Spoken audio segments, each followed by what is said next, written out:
Well, hello once again.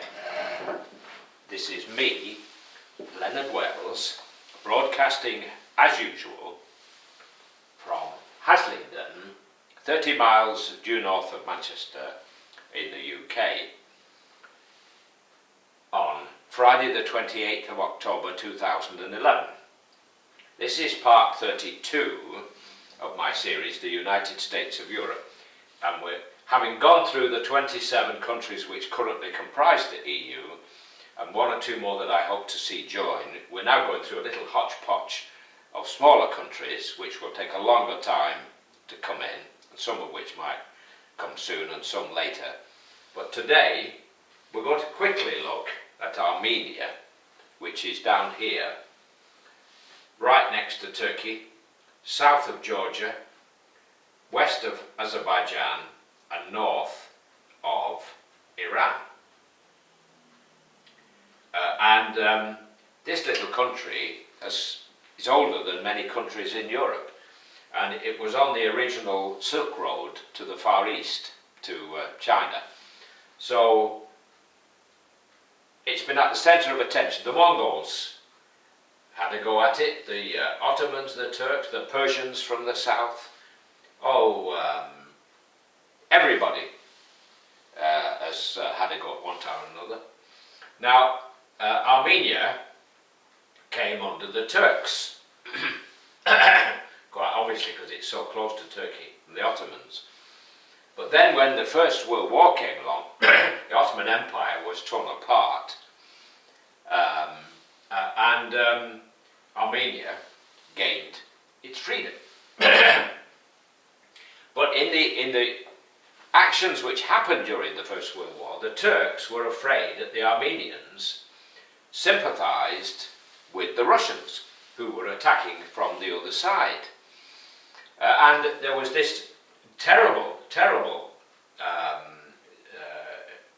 bout of killing, which the Armenians referred to as a kind of Holocaust, because they reckoned between 500,000 and 1 million or more people were butchered deliberately, whereas the Turks contend that it all happened in wartime, and that Turks also were killed.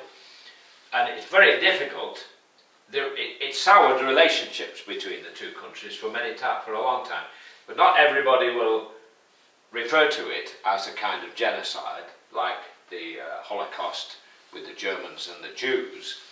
And it's only of late that the bad feeling has begun to cool a little bit. Now, in recent years, Armenia's had problems because there is an Armenian-speaking part of Azerbaijan. Don't ask me to pronounce it. Just give me 1 second while I look at my notes. Then I can pronounce it a little bit easier. It's called Nagorno-Karabakh. Nagorno-Karabakh. How's that for Armenian? There's been a war between Azerbaijan and Armenia over that territory. It's a very Christian country. There are diamonds there. One of its exports is processed and unprocessed diamonds.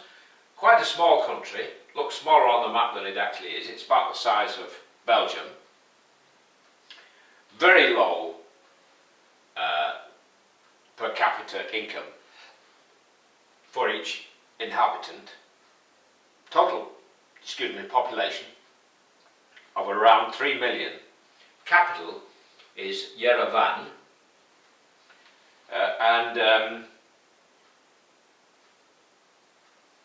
it's landlocked, no connection to the sea at all. It's had all kinds of problems down through the years because of its physical geographical situation. Now, I'm not going to say too much more about it. If they can just solve their differences. See, one of the problems is Russia doesn't like to let go of things once it gets involved, and it invaded Georgia recently because of problems. it's the other difficulty is Azerbaijan, which I'm going to look at next, has oil,